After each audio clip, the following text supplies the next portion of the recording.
Waalaikumsalam warahmatullahi wabarakatuh. Halo teman-teman yang saya cintai dan dewan juri yang saya hormati.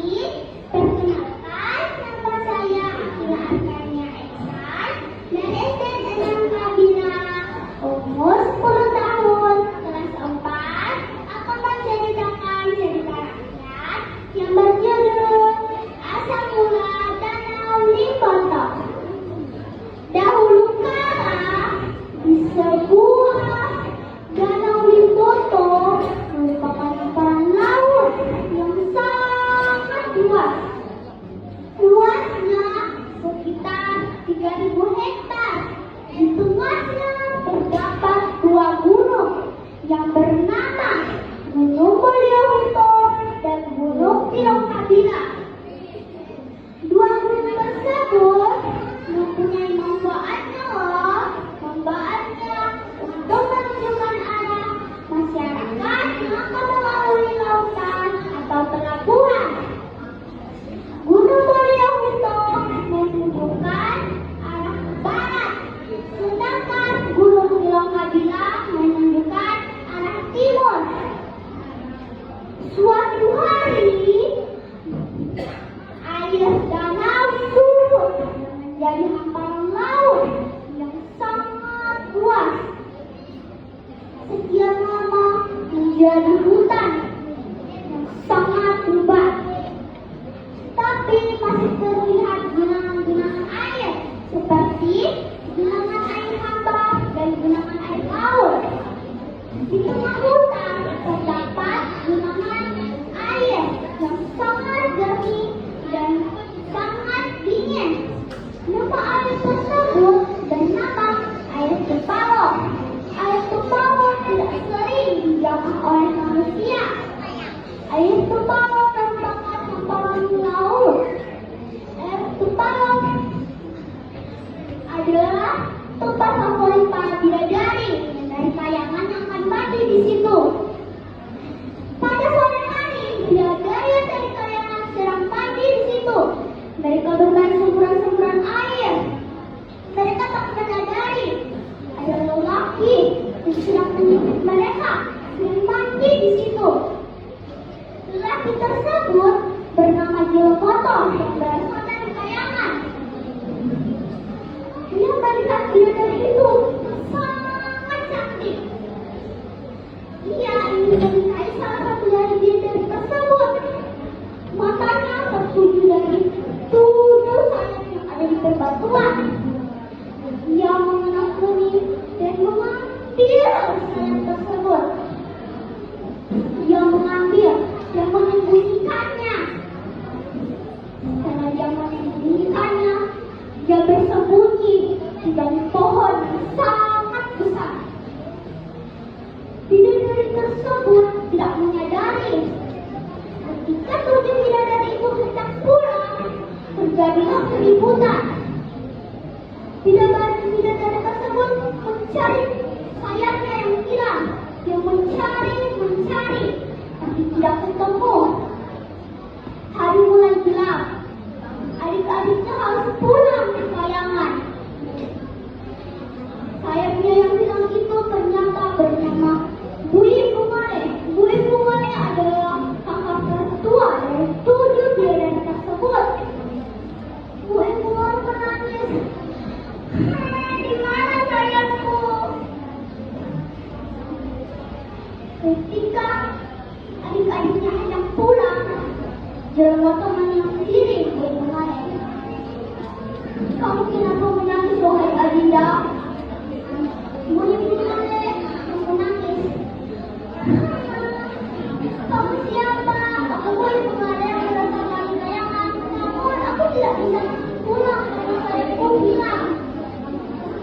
Jilomoto pun berkata, tenang saja wahai Adinda, kau ikut saja bersamaku. Kau jangan takut. Ada aku di sini yang akan melindungimu. Bui Bungale pun menerima Jilomoto. Suatu hari, Jilomoto melamar Bui Bungale. Bui Bungale mengunjungi kawanannya Jilomoto.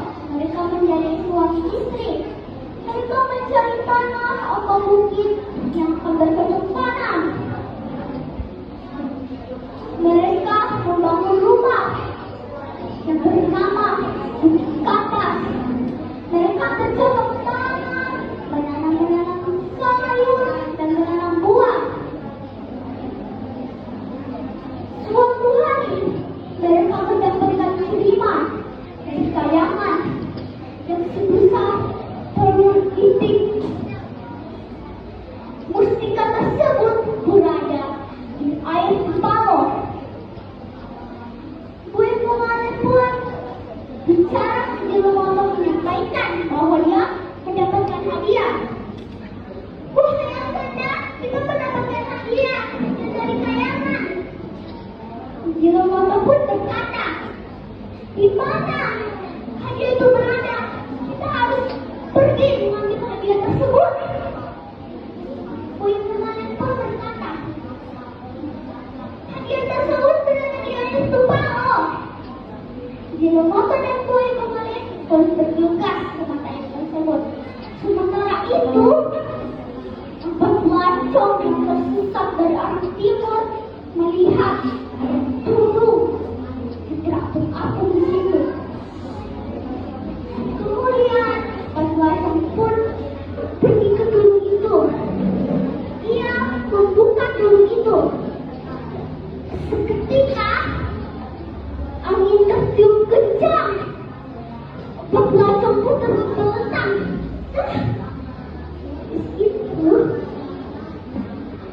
Itu pelancong pun berdiri. Dan pelancong pun berkata, tenang saja teman-teman, ada aku di sini. Aku kan sakti. Pelancong yang mengatakan itu pun pergi belakang. Setelah itu, dia membacakan mantra dan mengambil daun sirih dan mengingat daun sirih. Setelah itu, dia mengudangi daun sirih tersebut ke tubuh tersebut. Ketika tubuh itu bisa dibuka, semua bersorak hore, hore sudah kaya. Setelah itu, pelancong pun membawa tubuh itu. Tapi pas mereka pulang, mereka dihadang oleh kunjungan dari Jiromoto. Kunjungan yang tersebut mengatakan, kenapa kalian membawa truk itu? Itu milikku. Pelancong yang membawa truk tersebut berkata, ini punya kami, buktinya ada daun sirih yang ada di sini. Buih Pengalih pun berkata, itu punya kami. Itu adalah hadiah untuk kami. Jiromoto pun yang menjelaskan hutan tersebut menantang empat pelancong itu.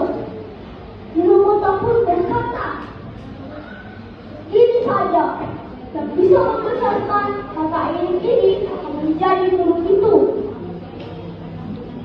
Jiromoto pun menyatakan kepada istrinya, Adinda dan saya akan membantumu. Setelah itu pelancong tertantang oleh Jiromoto menerima tantangan dan Jiromoto. Ia pun berkata, wahai mata air, membesarnya mata air, membesarlah. Tidak terjadi apapun. Empat pelancong satu-satu memperagakan kekuatannya, tapi tidak terjadi apapun. Buih Pengalih pun berkata dengan tersenyum, apakah kalian itu bukan kalian dan tidak terasa dan menyerah? Pelancong pun berkata, kalau benar ini punya kamu, buktikan. Buih Pengalih pun membuktikannya. Dia merapatkan kedua tangannya dan menaruh ke dadanya. Setelah itu, dia memohon kepada Tuhan yang Maha Kuasa dan meletakkan tangan tersebut ke mata air Tupao. Dia membacakan mantra, wahai mata air sakti, mata air yang penuh bentang, membesarlah wahai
beritahu kepada Yamamoto. Yamamoto pun berkata, "Wahai yang kata, apa itu? Itu seperti buah yang dari kayangan." Yamamoto pun berkata, "Terus saja, aku akan mengambilkannya." Yamamoto pun mengambilkan jeruk tersebut dan mengisikan barang kuning bunga. Buih bunga pun mengambil jeruk tersebut dan menciumnya. Bau jeruk tersebut sangat harum seperti jeruk yang dari kayangan. Buih bunga pun heran. Buih bunga pun berkata, "Perasaan tidak ada pohon di sini. Kenapa jeruk itu bisa ada di sini?" Yamamoto pun berkata, "Itu adalah anugerah yang diberikan pada kita, istriku." Buih bunga pun mendengar perbicaraan Yamamoto pun senang sekali. Ia membawa jeruk tersebut sampainya di rumah. Mustika tersebut mengeluarkan bayi cantik seperti bulan yang bercahaya. Bayi tersebut dinamakan Polamo Hulalo, yang berarti cahaya bulan. Polamo Hulalo sekarang menjadi pemimpin di Boto sampai sekarang ini. Demikian dari saya. Assalamualaikum warahmatullahi wabarakatuh. Teman-teman, saya cari bakat tersebut ada pesan